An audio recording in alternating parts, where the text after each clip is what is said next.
আল্লাহ বললেন গোলাম রে যেই দিন পর্বত সমূহ রঙিন তুলার মতো উড়ে যাবে, পশমের মতো উড়ে যাবে, সুতার মতো পর্বতগুলো উড়ে যাবে, যেই দিন আসমানগুলা তামার মতো গলে পড়ে যাবে, যেই দিন পাহাড়গুলা সুতার মতো উড়ে যাবে, যেই দিন পাহাড়গুলা তুলার মতো উড়ে যাবে, ওই দিন বুঝবে গোলাম দুনিয়া কেমন ছিল।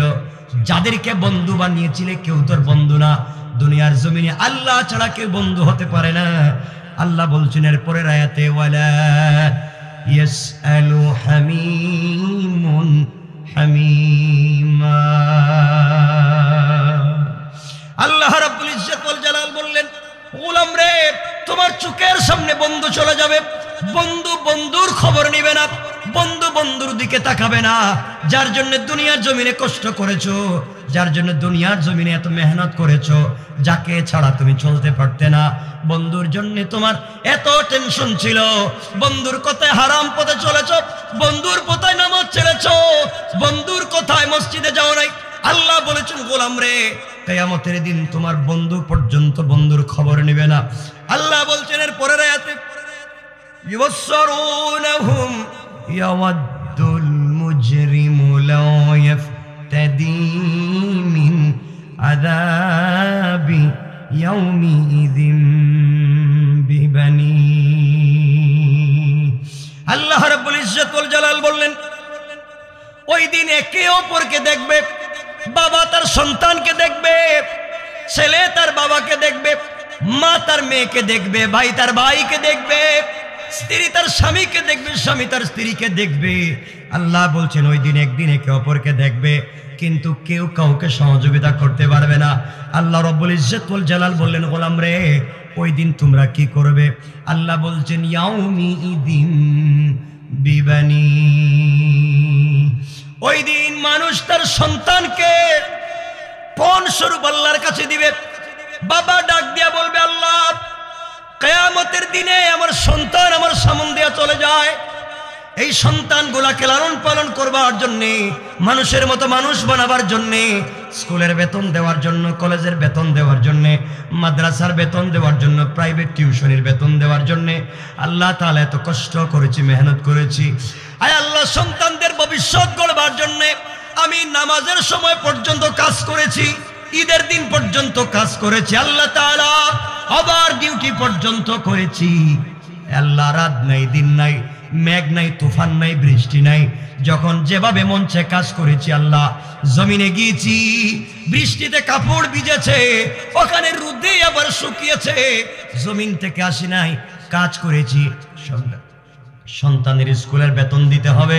আয় আল্লাহ তাআলা যেই সন্তানদেরকে মানুষের মতো মানুষ বানালাম, কলেজে পড়ালাম, ইউনিভার্সিটিতে পড়ালাম, এতগুলো ডক্টরেট ডিগ্রি তাদেরকে অর্জন করালাম, তাদের জন্য বাড়ি করলাম, গাড়ি করলাম, মিল ফ্যাক্টরি করলাম, কলকারখানা করলাম, সুন্দর করে জায়গা জমি কিনে বাড়ি বানাইয়া দিয়ে আসলাম। কিয়ামতের দিন আমার সন্তান আমার সামনে দিয়ে যায়, আয় আল্লাহ তাআলা আমার সন্তান আজকে আমাকে চিনে না। কত ঈদের দিন গিয়েছে, আয় আল্লাহ আমি সেরা জুতা সেরা লুঙ্গি পরে ঈদগাহে গিয়েছি, আমার সন্তানের জন্য দামি কাপড়ের ব্যবস্থা করেছি। আয় আল্লাহ কিয়ামতের দিনে আমার সন্তান আমার সামনে দিয়ে যায়, আমার খবর নেয় না, আমাকে দেখতে চায় না। আয় আল্লাহ কত রাত্র গিয়েছে, কত দিন গিয়েছে আমি খাই নাই, সন্তানের জন্য খাবার রেডি করেছি, আজ আমার সন্তান আমাকে চিনে না, আমার সামনে দিয়ে চলে যায়। আয় আল্লাহ তাআলা প্রয়োজন বুঝে আমার সন্তানের হাত পায়ে শিকল লাগাও, বেড়ি লাগাও, আমাকে ছেড়ে দাও। আমার সন্তানগুলাকে বাঁধো, আমার ছেলে মেয়েগুলাকে বাঁধো, ওদের জন্য এত মেহনত করলাম, আজকের দিনে তারা আমাকে চিনে না। আয় আল্লাহ আমার সন্তানগুলাকে বাঁধো। আল্লাহ বলেন গোলাম রে সন্তান দিয়ে নিজেকে কিয়ামতের দিনে বাঁচাতে চাও, আর কি চাও? আর কিছু বলবে? গোলাম বলবে আল্লাহ আরো কথা আছে। আল্লাহ বলবেন গোলাম বল।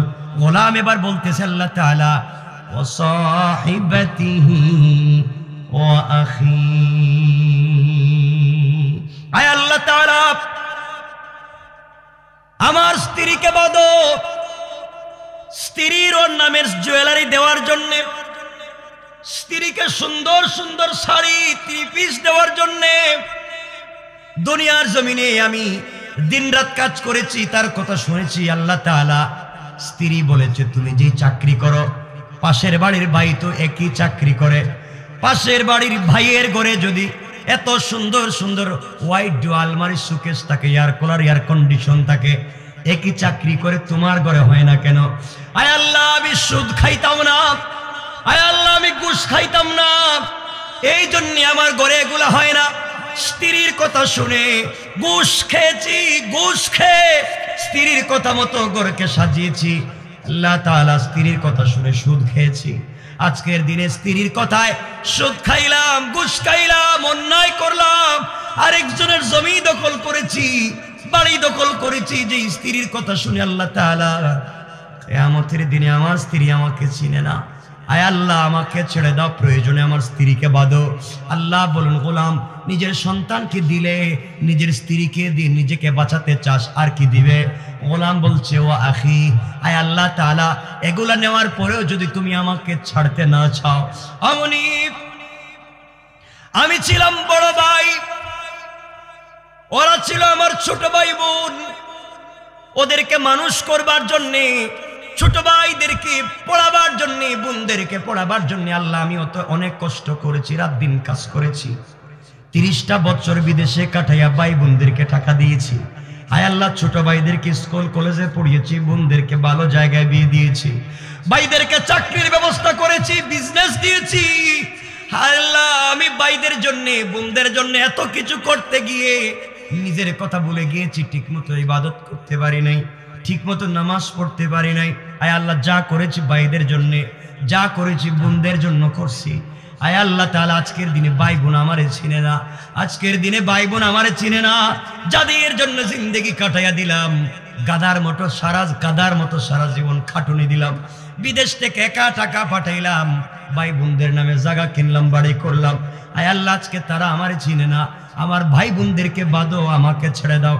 আল্লাহ বলেন গোলাম রে, নিজের সন্তান দিলে, নিজের মা বাপ দিলি, আয় আল্লাহ আমার মা বাপ কেউ নেও, তাদের জন্য অনেক কিছু করছি, আজ আমার মা বাপ পর্যন্ত কিয়ামতের দিন আমারে চিনে না। আল্লাহ মা বাপরে বাঁধো, সন্তানকে বাঁধো, স্ত্রীকে বাঁধো, আমার বাইরে বাঁধো। আল্লাহ বললেন ও গোলাম নিজের সন্তান দিলে, নিজের মা বাপ দিলে, নিজের স্ত্রী দিলে, নিজের ভাই বোনদেরকে দিয়ে নিজেকে বাঁচাতে চাও, আর কিছু দিবে নাকি? গোলাম বলছে আল্লাহ আরো আছে, এর পরেও যদি তুমি না ছাড়তে চাও আরো দিতে চাই। আল্লাহ বলেন কি দিবে বল? গোলাপ 13 নম্বর আয়াতে বলছে ওয়া ফাসিলাতিহিল্লাতী তুআবি। হায় আল্লাহ আমার আমলনামায় লেখা দেখতেছি আমি জমি দখল করছি। হায় আল্লাহ আমি দখল করি নাই, আমার গোষ্ঠীর মুরব্বীর কথায় দখল করছি। আমার গোষ্ঠীর মুরব্বী বলছে, রাত্রবেলা মিটিং করে বলছে সকালবেলার মাথায় বাড়ি দে, মুরব্বীদের কথায় বাড়ি দিয়েছি। আল্লাহ তাআলা আমার দোষ নেই, আমার নামে কেন লেখছো? ফাসিলাতিহিল্লাতী তুআবি। আল্লাহ আমার গোষ্ঠীর মুরব্বীদেরকে বাঁধো। আয় আল্লাহ আমার নেতারে বাঁধো, আমি তো কর্মী ছিলাম, আমার নেতা বলছে ফেন্সিডিল ব্যবসা কর, পুলিশে ধরলে আমার নাম বলবে। আয় আল্লাহ আমার নামে ফেন্সিডিল ব্যবসা লেখছো, আমি তো করি নাই, নেতার কারণে করছি। আয় আল্লাহ তাআলা তুমি যা লেখছো, বাড়ি দখল করছি, জায়গা দখল করছি, তুমি লেখছো আমি আরেকজনের পুকুরে বিষ দিয়া মাছ ধরছি। আয় আল্লাহ তাআলা আমি তো করি নাই, আমার ভাই বলছে, আমার মুরব্বী বলছে, আমার অভিভাবক বলছে ওয়া ফাসিলাতিহিল্লাতী তুআবি। আয় আল্লাহ মুরব্বীদেরকে বাঁধো, যাদের কথায় আমি নাফরমানি করছি। আয় আল্লাহ তাআলা এলাকা অনেক নাফরমানি করেছি, কিন্তু মুরব্বীদের কাছে যাওয়ার পরে তারা কিছু বলে নাই, চুরি করে তাদের ঘরে যাওয়ার পরে আমি আশ্রয় পাইছি। আয় আল্লাহ ওয়া ফাসিলাতিহিল্লাতী তুআবি। আয় আল্লাহ আমার গোষ্ঠীর মুরব্বীদেরকে বাঁধো, যারা আমাকে আশ্রয় দিত। আল্লাহ বললেন গোলাম রে, কিয়ামতের দিনে নিজের সন্তানকে দিলে, নিজের মা বাপকে দিলে, কলিজার টুকরা স্ত্রীকে দিলে, নিজের ভাই বোনদেরকে দিলে, এলাকার মুরব্বীদেরকে দিলে, গোষ্ঠীর নেতাদেরকে দিলে, এরপরে আর কিছু লাগবে নি, আমি আল্লাহ ছাড়বো না, আর কিছু দিবেনি। গোলাম এবার 14 নম্বর আয়াতে বলছে ওয়া মান ফিল আরদি জামিআ জামিআন সুম্মা ইউনজি। হায় আল্লাহ, এত কিছু দেওয়ার পরে কিয়ামতের দিনে তুমি আমাকে ছাড়তেছ না। আয় আল্লাহ, দেখতেছি আমার জন্য শত শত ফেরেশতা দাঁড়ায় আছে, হাতে শিকল নিয়ে দাঁড়ায় আছে, আমার শরীরে শিকল লাগাই দিবে। পোকাগুলা নড়তেছে, আমার বডিতে পোকা এসে যাবে। আয় আল্লাহ, কানে শুনে না ফেরেশতা দাঁড়িয়ে আছে, চোখে দেখে না ফেরেশতা দাঁড়িয়ে আছে, মুখে কথা বলতে পারে না দাঁড়িয়ে আছে। ওরা আমাকে আযাব দিবে। আল্লাহ মাফ চাই, প্রয়োজন বুঝে ওয়া মান ফিল আরদি জামিআন, আসমান জমিনে যা আছে সব তুমি নিয়ে নাও। আয় আল্লাহ, আসমানে যত সম্পদ আছে, জমিনে যা আছে সব তুমি নিয়ে নাও। সুম্মা ইউনজি, এরপরে তুমি আমাকে ছেড়ে দাও। আল্লাহ বললেন, গোলাম রে কি আজকের দিনে দিলে? গোলাম বলছে, আল্লাহ আমাকে ছেড়ে দাও, আমার বাচ্চাদেরকে বাঁধো। আল্লাহ আমাকে ছেড়ে দাও, আমার বউরে, আমার স্ত্রীরে বাঁধো, আমার ওয়াইফরে বাঁধো। আল্লাহ আমাকে ছেড়ে দাও, আমার ভাইদেরকে বাঁধো। আমাকে ছেড়ে দাও, আমার মা বাবাকে বাঁধো। আমাকে ছেড়ে দাও, গ্রামের মুরব্বী, গোষ্ঠীর মুরব্বী, আমার নেতাকে বাঁধো। আমাকে ছেড়ে দাও, গোটা দুনিয়ার সম্পত্তি নিয়ে নাও। আর আল্লাহ জবাব দিচ্ছেন, গোলাম রে সবকিছু দিয়া তুই মনে করলে আমি আল্লাহ মনে হয় দুর্বল, আমার নাম শুধু ছিল গফফার, আমার নাম মনে হয়েছিল রহমান রহিম, এত কিছু দিলে আমার দিল গলে যাবে, তোকে মাফ করে দিব। আল্লাহ ডাক দিয়া বললেন, গোলাম রে কাল্লা ইন্নাহা লাযা, কখনো না, তোরে কখনো ছাড়বো না। মনে করেছি সবাইরে দিয়া আজকের দিনে নাজাত পাইবে, কাল্লা কখনো না, ইন্নাহা লাযা, লাযা, তোকে আমি লেলিহান আগুনে ঢুকাবো। আল্লাহ আমার আগুনে দিও না। কেমন আগুন? নাযাতাল লিশাওয়া, 1,00,000 বকরিকে আপনারা যদি লটকাইয়া মাথা নিচের দিকে করে পা উপর দিকে উঠাইয়া পায়ের দিক থেকে 1,00,000 বকরির, জীবন্ত বকরির শরীর থেকে চামড়াকে নিচের দিকে টানেন, আল্লাহ বলেন যে কষ্ট হবে, আমি আল্লাহ তোর মাথা নিচের দিকে করে পা উপর দিকে উঠাইয়া এইভাবে চামড়াকে নিচের দিকে 19 জন ফেরেশতা দিয়ে টানাবো। কি বুঝলেন? বাঁচতে পারবেন? বলেন না। আপনাদের কষ্ট হচ্ছে মনে হইতেছে আপনাদের, আমি বুঝতেছি কষ্ট তো হবে, আমি বুঝাতে পারতেছি না কথা। কষ্ট হচ্ছে তো সহজ। আজকে যা বুঝাতে চাইলাম যে জান্নাত একটু সহজ না, সব বোয়া। আমাদেরকে যা বলা হচ্ছে সব বোয়া।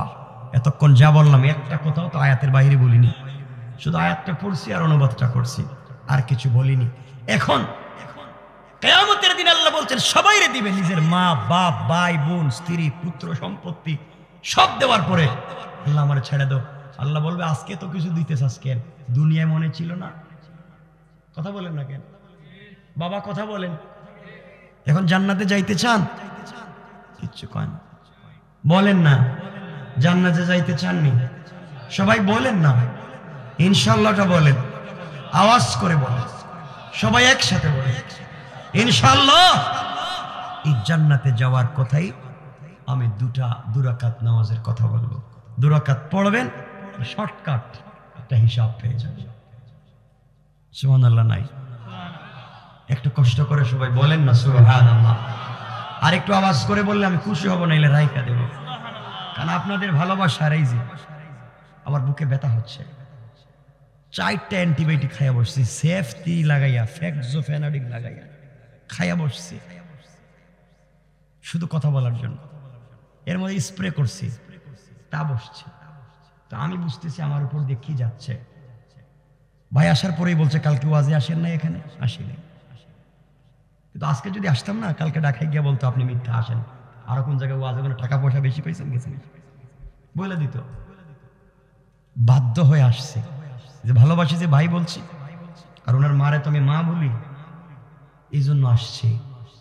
আর আপনাদের মনে কষ্ট হচ্ছে, কষ্ট হলে আমি রেখা দেবো। এখন আপনাদের কি হচ্ছে? আমার তো কষ্ট হচ্ছে। ডাক্তার বলছে আপনি কথা বলবেন, বাঁচবেন না, কারণ আমার গলার টিস্যুগুলো ফেটে গেছে, গলার সবগুলো টিস্যু ফাটা।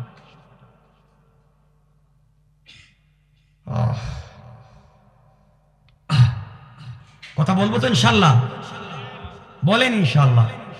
যারা পিছনে আছেন বাদ, কথা বাদ না বলবো? একটু হাত উঠান তো দেখি, কারা কারা চলে যাবেন। ওয়াজই তো বাদ। যদি 10টায় বসে যাইতাম তাহলে কেউ যাইতে পারতেন না আজকে, খেয়ে উঠতে পারতেন না আজকে। কারণ কথা বলার একটা সময় হচ্ছে 12টার পরে কথা বললেই ক্ষতি। কথা কি বলবো না রাইখা দিব? কিছুক্ষণ রাখবো। ওই যারা পিছনে বসছেন কি রাইখা দিব? আপনারা উঠেন, একটু উঠেন, দাঁড়ান তো দেখি, দাঁড়ান দেখি, দাঁড়ান। কষ্ট তো একদিন দিতেছি, সারাদিন দিব নাকি? দাঁড়ান। আর দাঁড়াইছেন মানে এখানে দাঁড়াই হাত উঠানোর জন্য না, কাছে আসেন, আসেন আসেন আসেন, একজনও যাইতে পারবেন না। আসেন আজকে এখানে আসেন, এখানে আসেন, সামনে জায়গা আছে, এখনো জায়গা আছে। ভাই দাঁড়ায় কষ্ট করতেছো কেন? আসো কাছে, আসো। যুবকরা কাছে আসতে পারো না, কাছে আসার গল্প তো বহুত শুনছো। আসেন কাছে আসেন, একজন বাইরেতে। ভাই আপনারা বসে রয়েছেন কেন রাস্তায়? আসেন আসেন আসেন।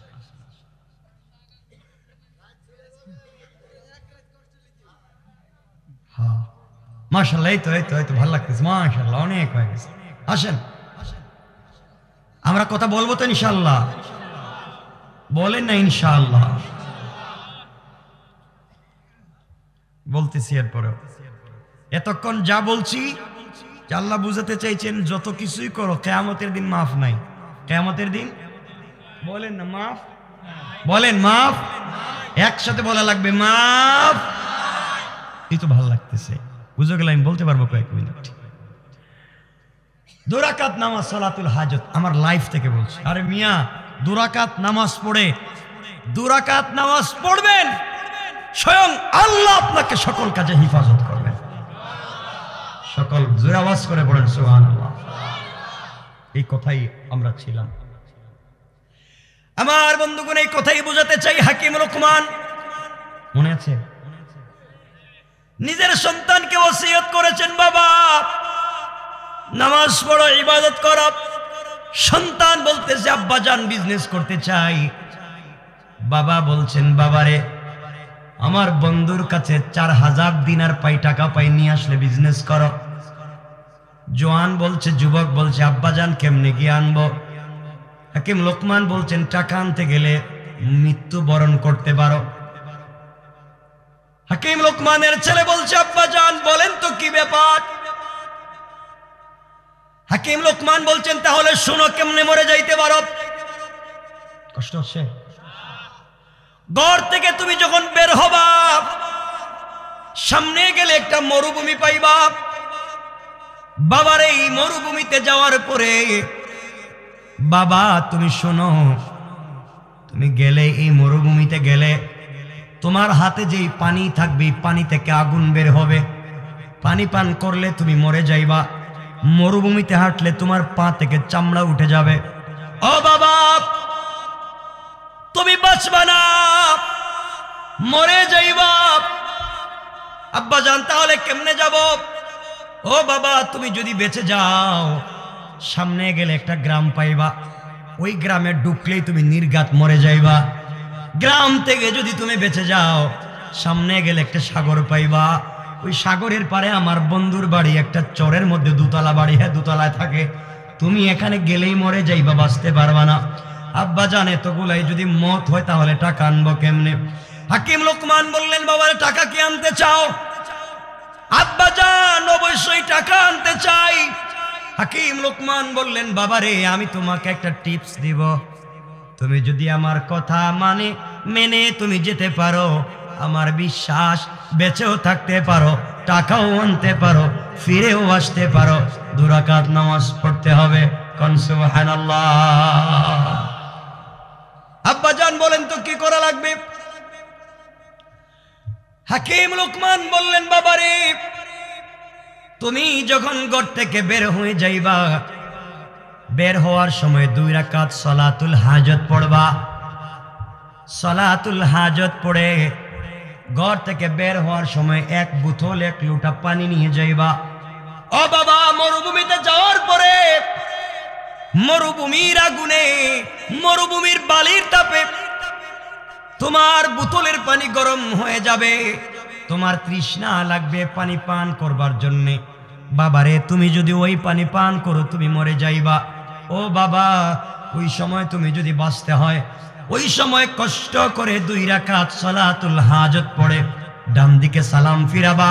যেই মরুভূমিতে বালি আর পাথর ছাড়া, ধোঁয়ার আগুন ছাড়ার কিছু নাই, 2 রাকাত সালাতুল হাজত পড়ে ডান দিকে যদি সালাম ফিরাও, ফিরাইয়া দেখবা এই মরুভূমির মধ্যখানে হঠাৎ করে একটা জঙ্গল দেখা যায়। জোরে পড়ে, আর একটু জোরে। ও বাবা, তুমি যদি এই মরুভূমি দেখো, জঙ্গল দেখো, জঙ্গলের ভিতরে প্রবেশ করবা। জঙ্গলের ভিতরে প্রবেশ করলে বিশাল বড় বড় বাঘ ভাল্লুক সিংহ তোমাকে খাওয়ার জন্য আসবে। ওই সময় আবার তুমি 2 রাকাত সালাতুল হাজত পড়বা। এই সিংহগুলা তোমাকে খেতে আসবে না, বরং দাঁড়ায়া দাঁড়ায়া তোমাকে পাহারাদারি করবে। সুবহানাল্লাহ। ও বাবা, তোমার তো তৃষ্ণা লেগেছে, জিহ্বা বের হয়ে যায়। আবার 2 রাকাত নামাজ পড়বা, পড়ে যখন সালাম ফিরাবা, সালাম ফিরানোর সাথে সাথে দেখবা জঙ্গলের ভিতরে 2টা পাথরের চিপা থেকে পানি পড়তেছে ঝর্ণার মতো, ঠান্ডা পানি। ইচ্ছা মতো পান করবা, বোতলের ভিতরে ভরবা। বাবার এই পানি পান করবা নিজের মতো করে, পানি বোতলের ভিতরে নিবা নিজের মতো করে। সাবধান বাবারে, পানি পান করলে ঠান্ডা পানি, পেট ভরে খাবার খাইলে ঘুম আসেনি, কয় না বাবা? তোমার বডিতে ক্লান্তি আসবে, নিদ্রার প্রয়োজন হবে। এই জঙ্গলের ভিতরে শুয়ে থাকবা না, শুইলেই মরণ। বাবারে, তুমি জঙ্গল থেকে বের হয়ে যাইবা, আবার 2 রাকাত সালাতুল হাজত পড়বা। পড়ে যখন বাম দিকে সালাম ফিরাবা, সালাম ফিরাইয়া দেখবা মরুভূমির মধ্যখানে বট গাছের মতো একটা গাছ দেখা যায়। এই গাছের নিচে ছায়া থাকবে। তুমি যদি ছায়ায় গিয়ে ঘুমাইয়া যাও মরে যাইবা, ঘুমালেই মরে যাইবা। কিন্তু বাবারে, তুমি যদি দেখো এই গাছের গুড়ার নিচে মাথায় পাগড়ি, মুখে সাদা দাড়িওয়ালা কোন মুরব্বী বসে আছে, আর আমার নাম ধরে তোমাকে যদি ডাক দে, আর তার রানের উপরে মাথা রেখে তোমাকে ঘুমাতে বলে, ওই মুরব্বীর কথা যদি তুমি শোনো, 2 রাকাত সালাতুল হাজত পড়ো, আমার বিশ্বাস যত বিপদ আসুক না কেন তোমার কোনো ক্ষতি হবে না। সুবহানাল্লাহ। ও আমার বাবা, মুরব্বীর মাথার পায়ের উপরে মাথা রেখে যদি তুমি ঘুমাও, আর যদি তুমি বেঁচে যাও, ঘুম থেকে উঠে তুমি যে গ্রামে যাইবা সফর করে, বাবারে যাওয়ার সময় চেষ্টা করবে এই মুরব্বীকে সাথে নিয়ে যাওয়ার। বিপদ থেকে অনেক জায়গায় তোমাকে বাঁচাইয়া দিতে পারবে। গ্রামে যাওয়ার পরে সফর করে গ্রামে গেলে 3 দিনের উপরে গ্রামে থাইকো না, কারণ 3 দিনের উপরে থাকলে 4 নাম্বার দিন হলে তোমার মৌতের সম্ভাবনা আছে।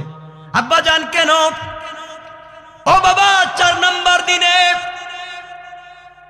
এলাকার মানুষ মিলে বিশ্ব সুন্দরী একটা মেয়েকে তোমার কাছে নিয়ে আসবে বিয়ে দেওয়ার জন্য। বাবারে, এই মেয়েকে যদি তুমি বিয়ে করলেই মৌত।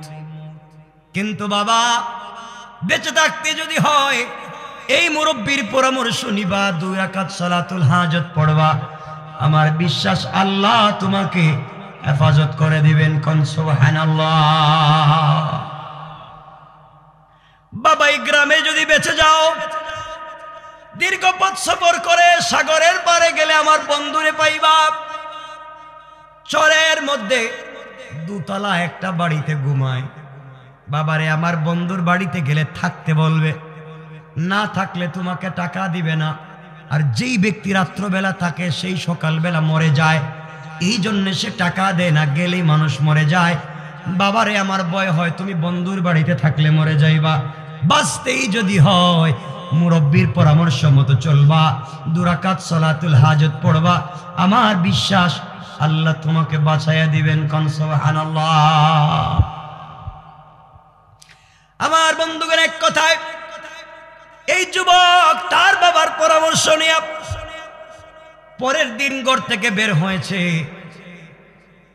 ঘর থেকে বের হওয়ার সময় এক বোতল পানি অথবা এক জগ পানি, এক লুটা পানি নিয়ে বের হয়েছে।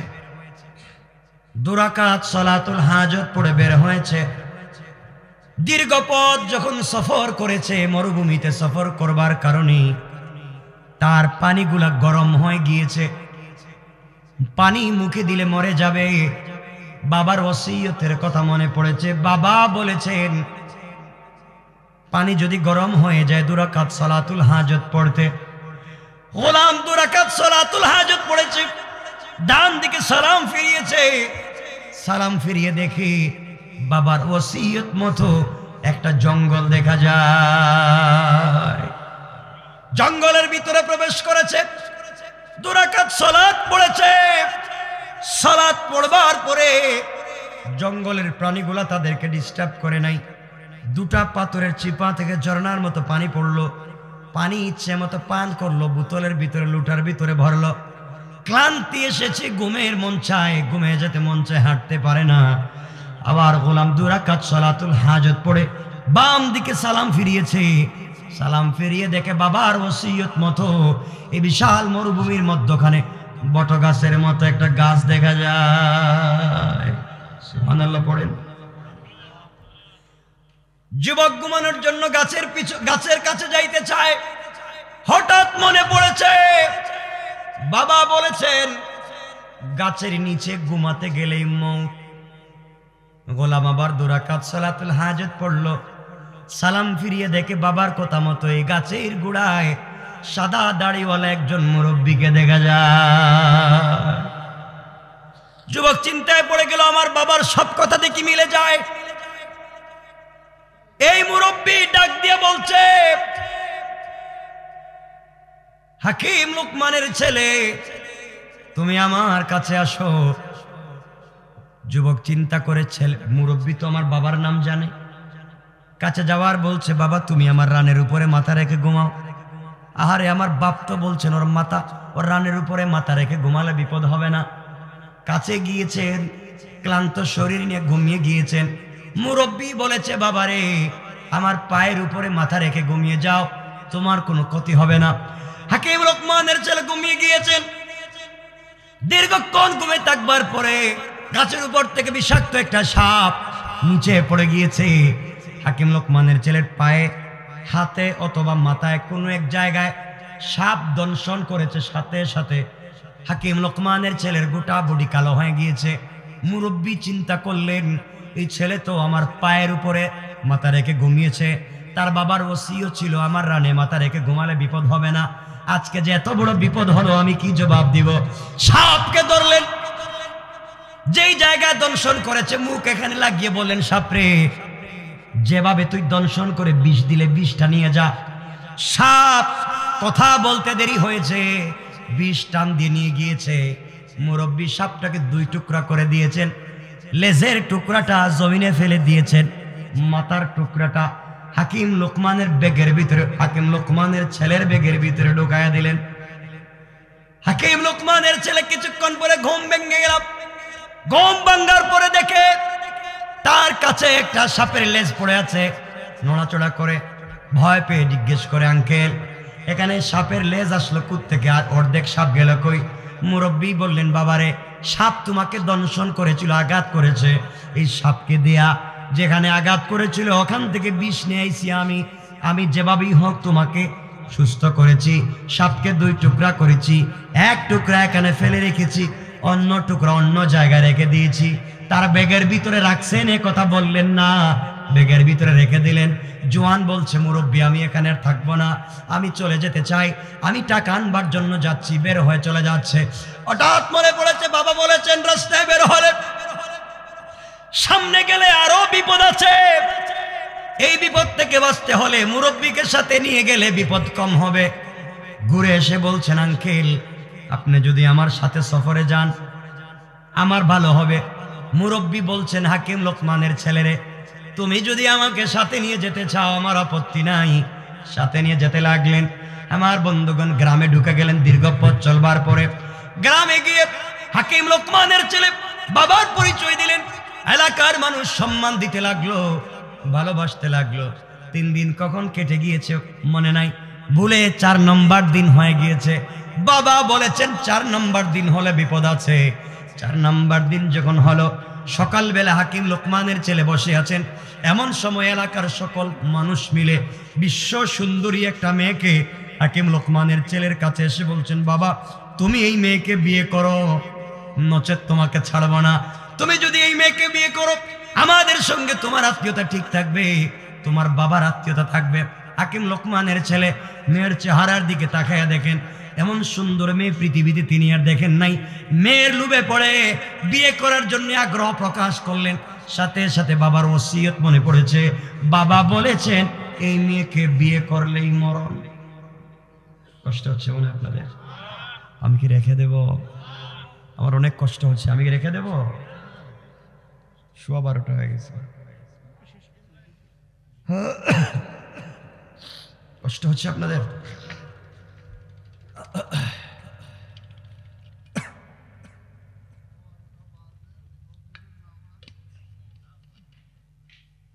হ্যাঁ, ফজরের নামাজের সময় হয়ে যাচ্ছে না, এজন্য আমরা লম্বা করব না, খুব সংক্ষেপ করে আমি শেষ করে দিচ্ছি এই কথাটা। ইনশাআল্লাহ বলেন না ইনশাআল্লাহ? এভাবে মরা মানুষের মতো শুনে লাভ আছে আজকে? সবাই একটু আওয়াজ করে বলেন ইনশাআল্লাহ। আমার বন্ধুগণ, হাকিম লোকমানের ছেলে মেয়ের চেহারার দিকে তাকাইয়া লোভে পড়ে গেলেন। আরে এত সুন্দর মেয়ে, আমি বিয়ে না করলে তো আরেকজন বিয়ে করবে, তাহলে বিয়ে তো করাই লাগবে। আবার বিয়ে করলে তো মৌত ছাড়া কোনো পথ নেই, এখন কি করা যায়? চিন্তা করলেন বিয়ে করব না, আবার চিন্তা করলেন বিয়ে না করলে তো যাইতেও পারতেছি না। চিন্তা করলেন এই মুরব্বীর সাথে একটু পরামর্শ করে। বাপ তো বলছেন বিপদে পড়লে মুরব্বীর সাথে পরামর্শ করতে। মুরব্বী বলতেছেন আঙ্কেল মন চায় বিয়ে করতে, কারণ আমি না করলে তো আরেকজন করবে, এমন সুন্দর মেয়ে।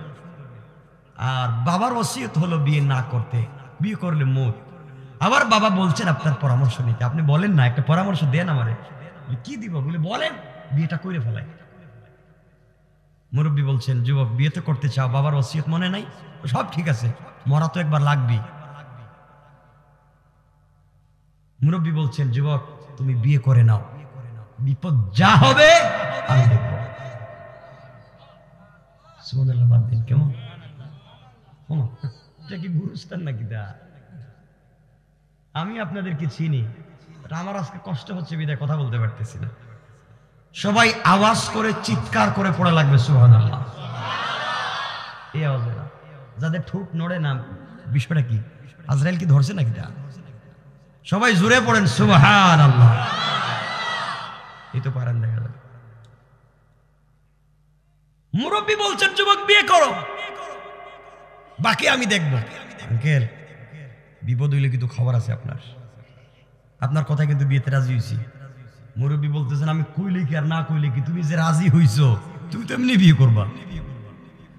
বিয়ে করে ফেলছে, বিয়ে হয়ে গিয়েছে। যেই দিন বিয়ে করলেন এই দিন ফুল সজ্জার রাত্র ছিল না, এই রাত্র বাসর রাত্র ছিল না, এর পরের রাতে সকালবেলায় মুরব্বী আর হাকিম লোকমানের ছেলে রাস্তা দিয়ে হাঁটতেছে।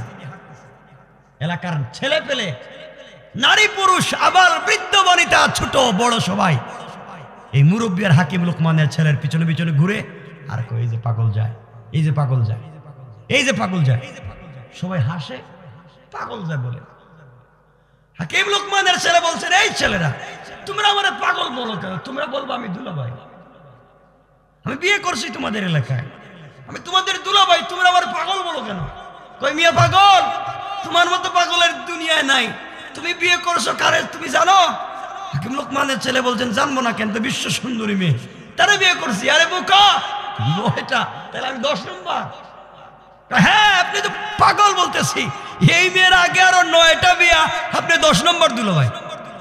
হাকিম লোকমান বলছেন তাহলে এই 9 জন গেল কই? ও এই 9 জন বাসর রাত্রি মরে যায়। 9টা স্বামী এই মেয়েটার সঙ্গে ফুলসজ্জার রাত্রি মরে যায়, সকালবেলা লাশ পাই। আপনার পাগল বলতেছি, আপনি তো কিছুক্ষণ পরে মরে যাবেন, আপনি 10 নম্বর। যে কথা বলার পরে কি মনে করছেন আপনারা? ঠিক আছে, মাথা ঠিক আছে?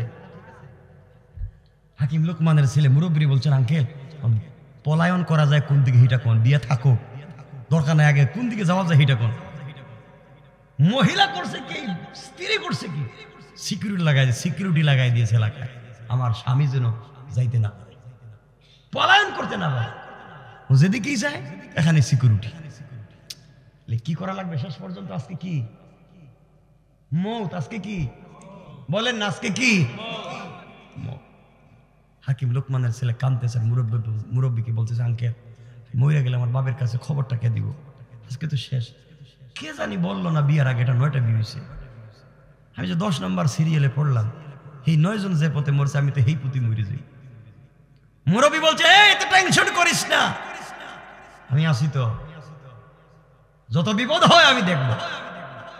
সুবহানাল্লাহ কন্যা, আর একটু জোরে কন্যা সুবহানাল্লাহ।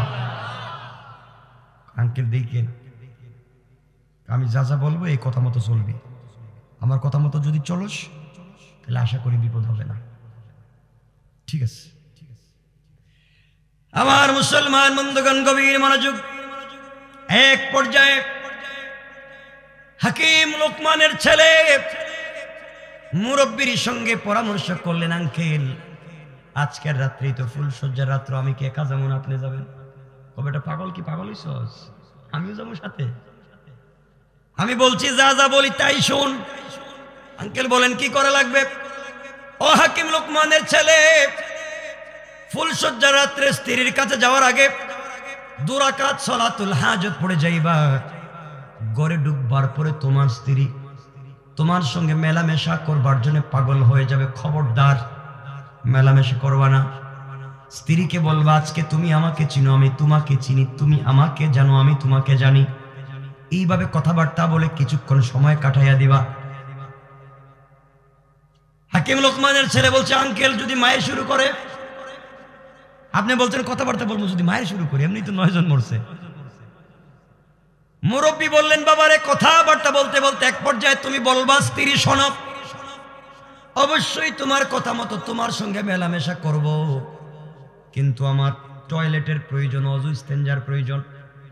এই কথা বলে তুমি একটা লুটা নিয়ে, বদনা নিয়ে, পাত্র নিয়ে ঘরের বাহিরে আমার কাছে চলে আসবা, এরপরে যা করা লাগে আমি করব।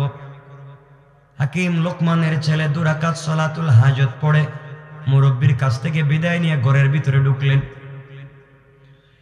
আমার বন্ধুগণ ঘরের ভিতরে ঢুকবার পরে স্ত্রীকে বললেন, স্ত্রী রে অবশ্যই তোমার কথা মতো তোমার সঙ্গে মেলামেশা করব, আপত্তি নাই, কিন্তু আমার আজকে তুমি আমাকে চিনা লাগবে, তোমাকে আমি চিনা লাগবে। এইভাবে কথাবার্তা বলে কিছুক্ষণ সময় কাটাইয়া দিলেন। কিছুক্ষণ পরে বলছেন স্ত্রী রে আমার তো টয়লেটের প্রয়োজন, অজু ইস্তেঞ্জার প্রয়োজন, একটু বাহিরে যাওয়া লাগবে, বাহির থেকে আসি, অজু করে আসি, এরপরে মেলামেশা করব। এই কথা বলে স্ত্রীর কাছ থেকে বিদায় নিয়ে একটা লুটা নিয়ে, পাত্র নিয়ে, বদনা নিয়ে ঘরের বাহিরে আসলেন। মুরব্বীর কাছে এসে বলছেন আঙ্কেল এই যে বদনা নেন, আমি আর কি করবো, আমি আর যাব না। আঙ্কেল বললেন বাবার এই আগে অজু করে আসো। হাকিম লোকমানের ছেলে যখন অজু করতে গিয়েছে, এমন সময় মুরব্বী হাকিম লোকমানের ছেলের ব্যাগের ভিতরে অর্ধেক সাপ আসেনি, ভুলে গেছেন মনে আছে, আমি মনে হইতেছে রাইকা দি, অর্ধেক সাপ অর্ধেক ওয়াজ অর্ধেক। কি বলেন, কষ্ট হইতেছেন আপনাদের? আমার তো কিয়ামত করতেছে ভাই।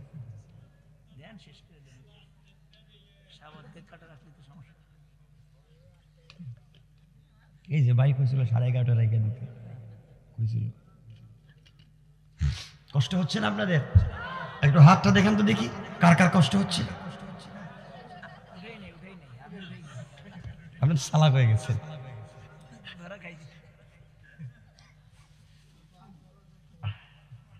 আমার 10 বছরে আমি এত অসুস্থ হইনি। আমার বন্ধুগণ হাকিম লোকমানের ছেলের ব্যাগের ভিতর থেকে অর্ধেক সাপ বের করে এই বদনার ভিতরে দিয়া মুখটা লাগাই দিচ্ছে। হাকিম লোকমানের ছেলে অজু করে আসছে, মুরব্বী বলছে 2 রাকাত নামাজ পড়ো। 2 রাকাত নামাজ পড়ছে। বাবা এই বদনা নিয়ে আবার যাও। ও হুজুর এখন গেলে কি আর আসার সুযোগ আছে? আমাইরে ফালাই দিব, কারণ 9 জনই নাই, রাত্র তো অর্ধেক শেষ। বাসার মনে হয় আপনার কাছে মাফ চাই, ভুল ভ্রান্তি হইলে আমার বাপরে কইয়া আমরা ছাড়েন, আমি যাই। হাকিম লোকমানের ছেলেকে মুরব্বী বলছেন, বাপ শোন, এই বদনা নিয়ে আবার ঘরের ভিতরে যা।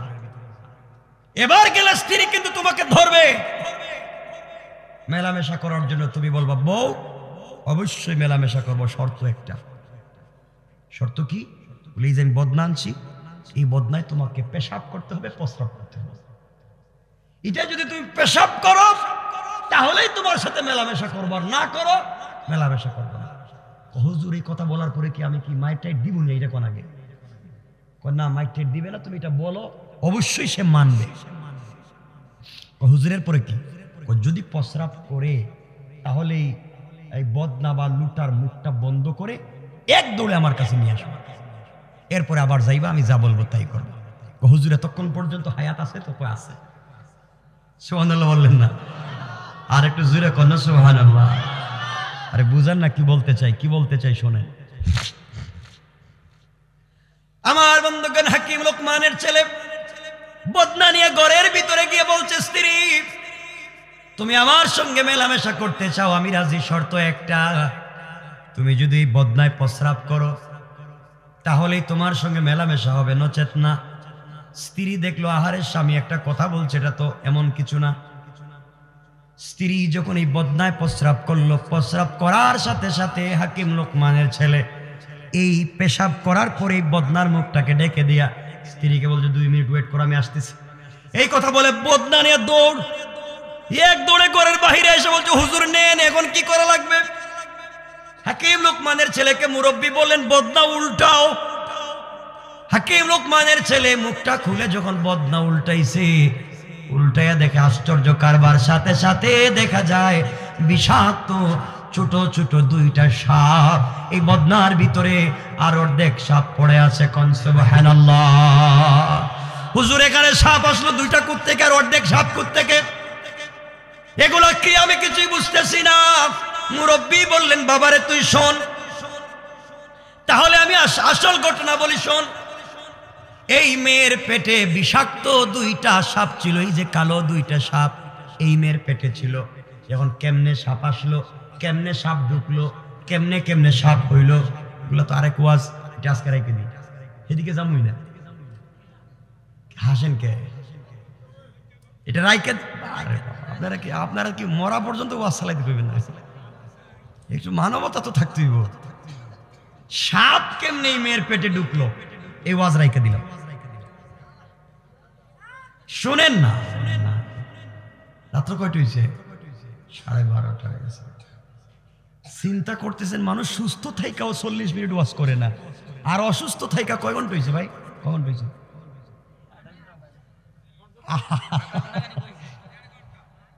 কয়টায় বসছি, আর এখন হয়েছে কয়টা? 1.5 ঘন্টা অসুস্থতা নিয়ে। শুনেন, হাকিম লোকমানের ছেলেকে মুরব্বী বলছেন, বাবা এই সাপ কেমনে ঢুকছে সেটা অন্য বিষয়, লম্বা আলোচনা, কেমনে মেয়ের পেটে সাপ আইলো আর কেমনে 9 জন মরলো এটা বাদ। বাবা শোনো, এই মেয়ের পেটে 2টা সাপ ছিল, বিষাক্ত 2টা সাপ। আমি জানতাম তোমার ব্যাগের ভিতরে আমি অর্ধেক সাপ ওই দিন ফালাইয়া দিছিলাম তোমার সামনে, আর অর্ধেক সাপ তোমার ব্যাগের ভিতরে রাইখা দিছিলাম। এই অর্ধেক সাপ বের করে বদনার ভিতরে ঢুকাই দিছি। এই সাপ বদনার ভিতরে যখন ছিল, আর তোমার স্ত্রী এই বদনায় যখন প্রস্রাব করতে গিয়েছে, তখন ভিতরে 2টা সাপ বাহিরের এই সাপকে দেখা ঝগড়া লাগাই দিয়েছে, মারামারি, আর ঝগড়া করতে করতে বাহিরে চলে এসেছে। এই 2টা সাপ বের হয়ে গিয়েছে, এই জন্য 3টা সাপ। এখন থেকে তুমি স্ত্রীর সাথে মেলামেশা করো, তুমি আর মরবা না। সুবহানাল্লাহ নাই? আর একটু জোরে কোন সুবহানাল্লাহ। হুজুর সত্য কইলেন, শেষ তো, সাপ নাই। আর এই সাপ 2টা এই 9 জন স্বামী মেলামেশা করতে গিয়ে দংশন করত, তারা সাথে সাথে বিষাক্ত হয়ে মরে যাইত। তোমার আর মরার কোনো সিস্টেম নাই, তুমি যাও। আমার বন্ধুগণ, হাকিম লোকমানের ছেলে চলে গেলেন, রাত্রবেলা স্ত্রীর সঙ্গে মেলামেশা করলেন। আপনারা ভালো করেই জানেন যারা লাশ কাটে তাদেরকে কি বলে? ডুম বলে। 10 জন ডুম ফজর হওয়ার আগে বাড়ির চতুর্দিকে ব্যারিকেড দিয়েছে লাশ নেওয়ার জন্য। ঘর থেকে লাশ নিবে এলাকার যুবক যুবতী সবাই ফজরের আগে দাঁড়াই আছে, 10 নম্বর দুলাভাইয়ের লাশ দেখবে। কিন্তু 2 জন 2 দিকে ঘুমাই আছে, সূর্য যেন তাদের ঘরের ভিতরে ঢুকে। ডুম দেখলো প্রত্যেক রাত্রে সকালবেলা স্ত্রী দরজা খুলে দেয়। আজকে 2 জন খুলে না, কি 2 জন মইরা গেল। ডুম দরজা খুলে দেখে একজন এক দিকে ঘুমে পড়ে আছে। ডুম 2 জন মিলে হাকিম লোকমানের ছেলের পা ধরে টানতেছে লাশ মনে করে। পায়ে ধরে যখন টান দিছে হাকিম লোকমানের ছেলে দাঁড়ায় গেছে, আর ভূত মনে করে দৌড় দিছে। কি রে 9 জন মরছে, এই দিকে দাঁড়ায় গেছে, ভূত মনে করে দিছে দৌড়। পুরো এলাকা খবর হয়ে গেছে, ঘরের ভিতর ভূত ঢুকে গেছে। আজকে মরে না, এটা ভূত। হাকিম লোকমানের ছেলে কিছুক্ষণ পরে ঘর থেকে বের হলেন। আগে পাবলিক তাকে দেখলে হাসতো, এখন পাবলিক তাকে দেখলে দৌড়ায় ভূত মনে করে। কিরে ব্যাপার, এখন দৌড়ায় কেন? আমার দেখলে আমি কি করলাম? আমার বন্ধুগণ এভাবে চলতে থাকলো কিছুক্ষণ। লম্বা কথা, এক পর্যায়ে পরিচয় দিলেন, কি ঘটলো তা বললেন। দেওয়ার পরে স্ত্রীকে বললেন তুমি ওখানে থাকো। কেমনে পরিচয় হলো, নিজের পরিচয় কেমনে বুঝাইয়া দিলেন। লম্বা কথা রাখলাম, শুধু বললেন শোনো আমি তোমাকে বুঝাতে চাই, কথা বুঝাতে চাই, শুধুমাত্র তোমরা এখানে তখন আমরা টাকার জন্য যাই। হাকিম লোকমানের ছেলে মুরব্বীকে নিয়ে টাকা আনতে পৌঁছে গেলেন। মুরব্বীর কাছে গিয়ে বললেন আঙ্কেল আমার বাবার নাম হাকিম লোকমান, আপনার কাছে 4000 টাকা পায়। মুরব্বী বলছে আমি জানি তোমার বাবা টাকা পায়, কিন্তু আমি কাউকে এভাবে টাকা দেই না। টাকা নিতে হলে আমার বাড়িতে থাকতে হবে রাত্রবেলা, সকাল হলে তোমাকে টাকা দিব। হাকিম লোকমানের ছেলের মনে পড়ে গিয়েছে, বাবা বলছেন থাকলে কি কথা বলে, বাবা বলছেন থাকলে মৌত, এখন কেমনে থাকি?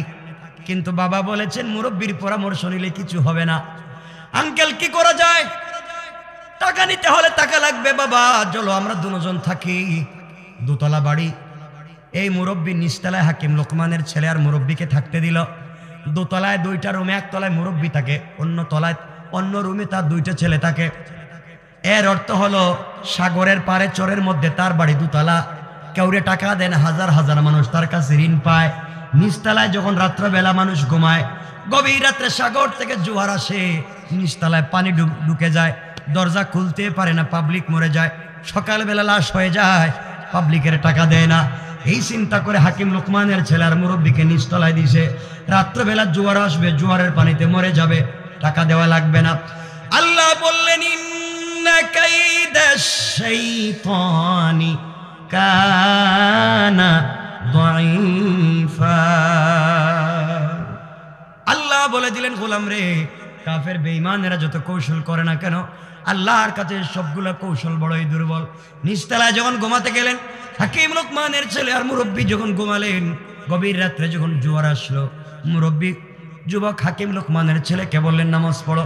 2 রাকাত নামাজ শেষ করে 2 জন মিলে দরজা খুলে 2 তলায় উঠলেন। সন্তানদের রুমে গিয়ে ডাক দিলেন, সন্তানরা দরজা খুলে দিল। তারা বলতে লাগলেন বাবারে আমি হাকিম লোকমানের ছেলে, তোমার বাবার কাছে এসেছি, আমরা মেহমান, নিচতলায় ঘুমাতে পারি না, ভয় হয়, তোমাদের রুমে কি আমাদের 2 জনকে রাত্রবেলা থাকতে দেওয়া যাবে? সকালবেলা আমরা চলে যাব। 2 ভাই বলল ও হাকিম লোকমানের ছেলে, তুমি আমাদের জন্য মেহমান, তুমি আমাদের 2 ভাইয়ের রুমে তোমরা 2 জন থাকো, আমরা নিচতলায় যাই। তারা 2 ভাই নিচতলায় গিয়েছে, হাকিম লোকমানের ছেলে 2 তলায় ঘুমালেন। কিছুক্ষণ পরে জোয়ার আসছে, ঢুকছেন রুমে, জোয়ার রুমের ভিতরে ঢুকছে। এই মুরব্বীর 2 ছেলে রুমের ভিতরেই শেষ। আরেকজনের ছেলেকে মারতে চাইল, এখন নিজের ছেলে, কথা বলেন না কেন, নিজের ছেলেই শেষ। সকালবেলা মুরব্বী নিচতলায় আসছে লাশ বের করার জন্য, দরজা খুলে দেখে নিজের ছেলে। ওই 2 জন উপর থেকে নামছে আর বলছে আঙ্কেল যা হয়েছে আপনিই জানেন, টাকাগুলা দিয়ে দেন। 4000 দিনার নিয়েছেন, 4000 দিরহাম নিয়েছেন, চলে যাচ্ছেন রাস্তা দিয়া। রাস্তায় যাওয়ার পরে মুরব্বী বলছেন বাবারে এত কিছু করলা, সকল কাজে আমি তোমাকে সহযোগিতা করলাম, বিপদ থেকে বাঁচালাম, টাকা অর্ধেক অর্ধেক করো, অর্ধেক তোমার অর্ধেক আমার। হাকিম লোকমানের ছেলে বলছে আঙ্কেল প্রয়োজন বুঝে 4000 টাকা আপনি নিয়ে নেন, শুধুমাত্র আমার স্ত্রীর উপরে ভাগ বসাইয়েন না। সব জায়গায় যদি অর্ধেক অর্ধেক কোথালে তো বিপদ, টাকাটা আপনি নিয়ে আনেন, বউটা আমি নিয়ে আনেন। মুরব্বী বলছেন, ও হাকিম লোকমানের ছেলে, তোমার উদ্দেশ্য তো বিয়ে ছিল না, তোমার উদ্দেশ্য ছিল টাকা। বিয়ে তোমার দোকানে ফাও করলা। শোনো, আমার টাকার প্রয়োজন নাই, 4000 টাকা তুমি নিয়ে যাও, বউ তুমি নিয়ে যাও, আমার কোনো আপত্তি নেই। কিন্তু বাবারে বাড়িতে গেলে তোমার বাবার কাছে আমার পরিচয় দিও, আমার সালাম দিও।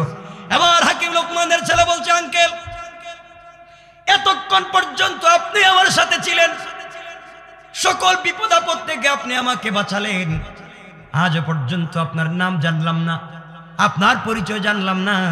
বলেন না আপনার পরিচয়টা কি, আপনার নাম কি? এবার মুরব্বী ডাক দিয়ে বলছেন, যুবক রে, তুমি আমার পরিচয় জানতে চাও? তাহলে শোনো, আমি দুনিয়ার সাধারণ কোনো পাবলিক না, সাধারণ কোনো মানুষ না।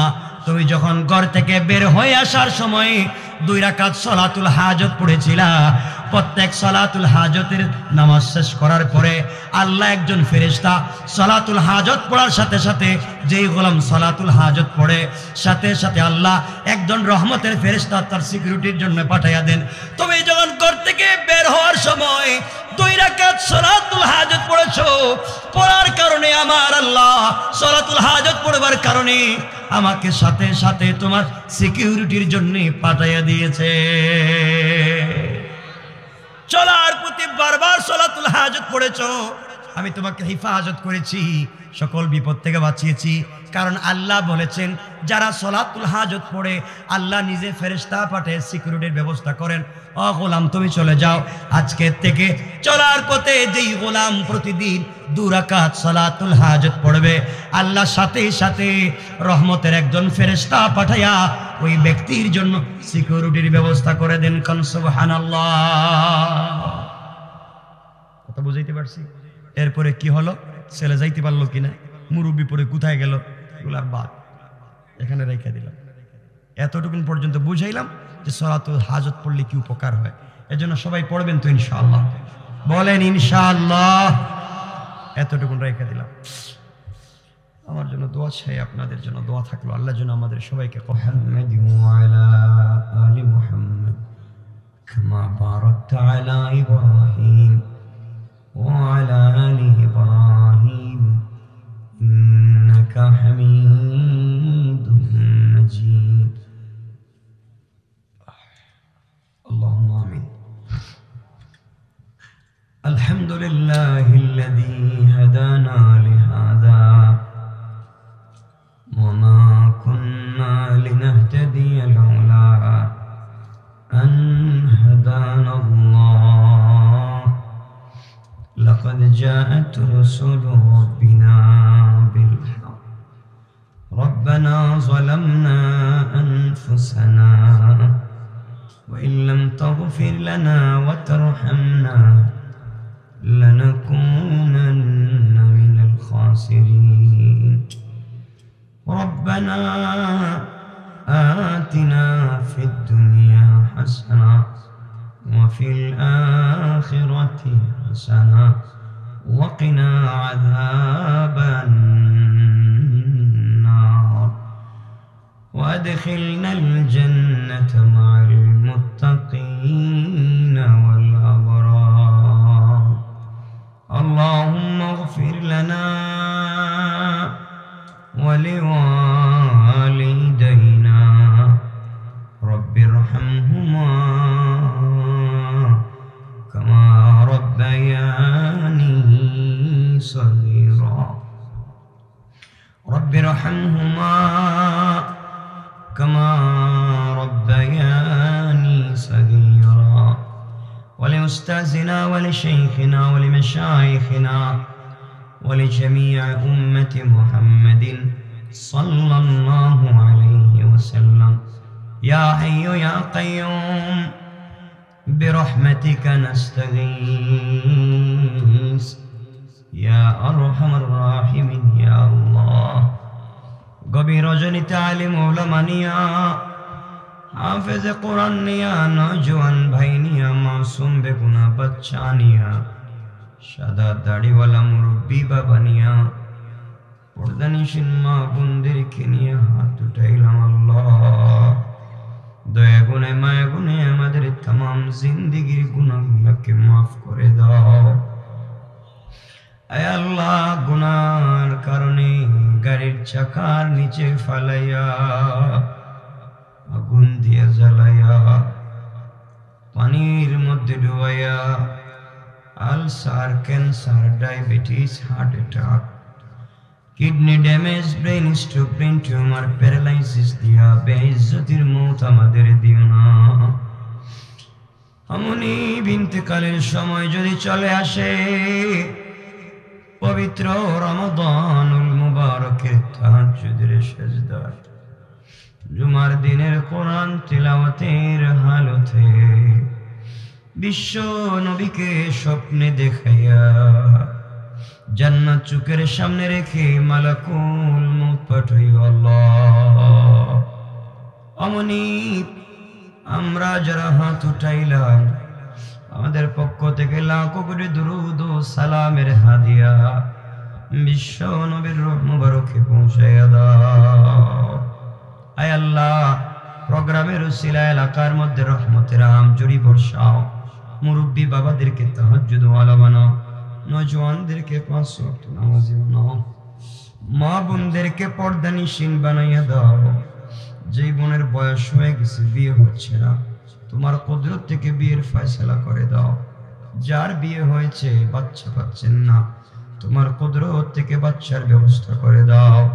এলাকার গুরুস্থানে যত মানুষ শুয়ে আছে, অমনি সবার কবরটাকে জান্নাতুল ফিরদাউস বানাইয়া দাও।